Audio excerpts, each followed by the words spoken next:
we've already had several videos where we give an overview of the Crusades. And just as a review, they happen over roughly 200 years during the High Middle Ages.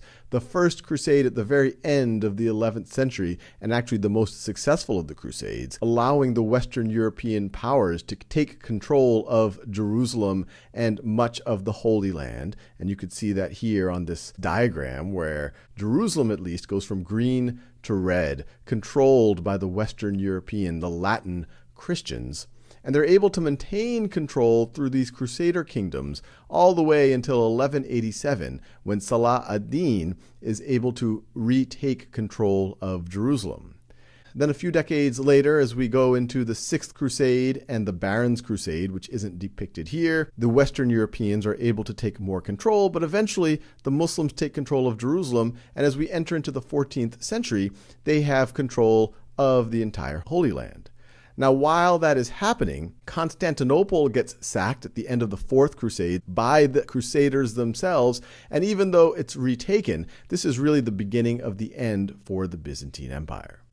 So let's think a little bit about how the Crusades changed Europe and the entire world. Well, one of the obvious impacts of the Crusades was just the amount of death it caused. It's estimated that the death toll from the Crusades is 2 to 6 million people just from Western Europe.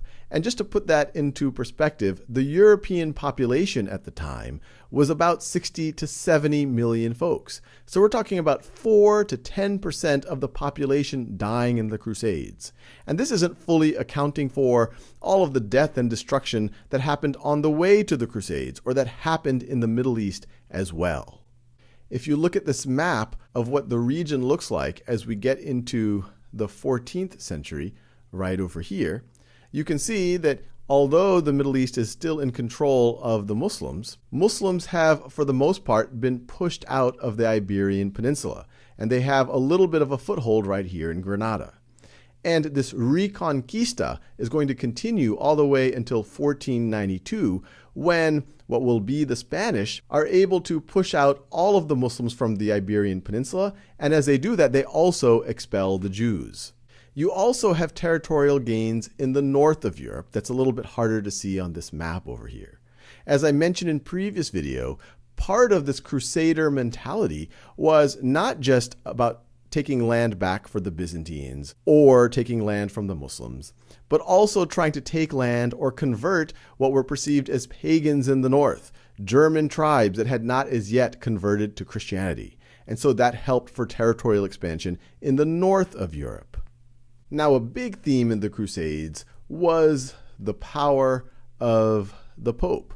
Remember, the Crusades were started by a Pope working people up, saying, hey, let's go help the Byzantines. Let's go take back land from the Muslims, Pope Urban II. And over the course of this 200 years, you have this religious fervor where the Pope is organizing these crusades. People are feeling this religious spirit. Many people are, before going on their crusade, they're bequeathing their land to the church. If they die, and many of these lords do end up dying, they're giving their property to the church, headed by the Pope. Kings also gained power during the Crusades. In other videos, we talk about the feudal system, and many times the vassals to the kings, the dukes, the counts, the barons, often had more control over their territory than the kings might have had. And they were constantly squabbling with each other. But as people started to focus their energies on this external adventure known as the Crusades, first of all, many of these lords died. Their property went back to the state, went back to the kings.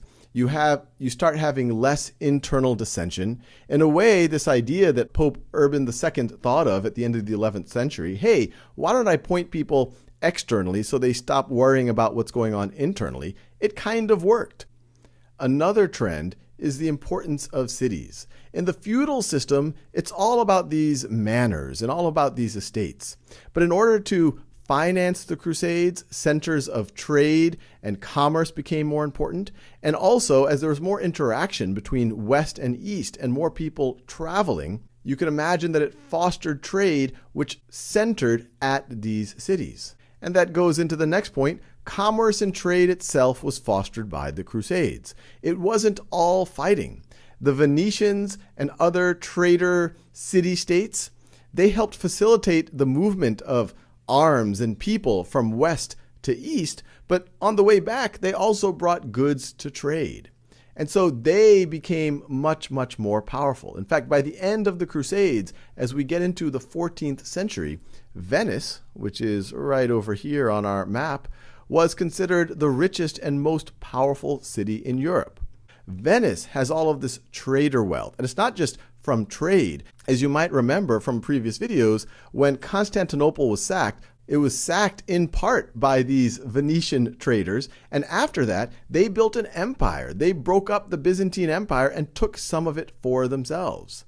And so it's not a coincidence that as we get into the 14th and 15th centuries, places like Venice and Florence, famously sponsored by the Medici family, a famous banking family. So once again, these are centers of trade, centers of commerce, became the places where the Renaissance would first flourish. And last but not least, as in some ways bloody and dark a time as the Crusades were, they were also associated with learning, because you had all of these people go from Western Europe to the Middle East and the Holy Land. And at that time, remember, we have videos on the golden age of Islam. In a lot of ways, they were shepherding the knowledge of the ancient Greeks and the Romans, and they were merging that with knowledge from the Indians and the Chinese, and also coming up with innovations on their own.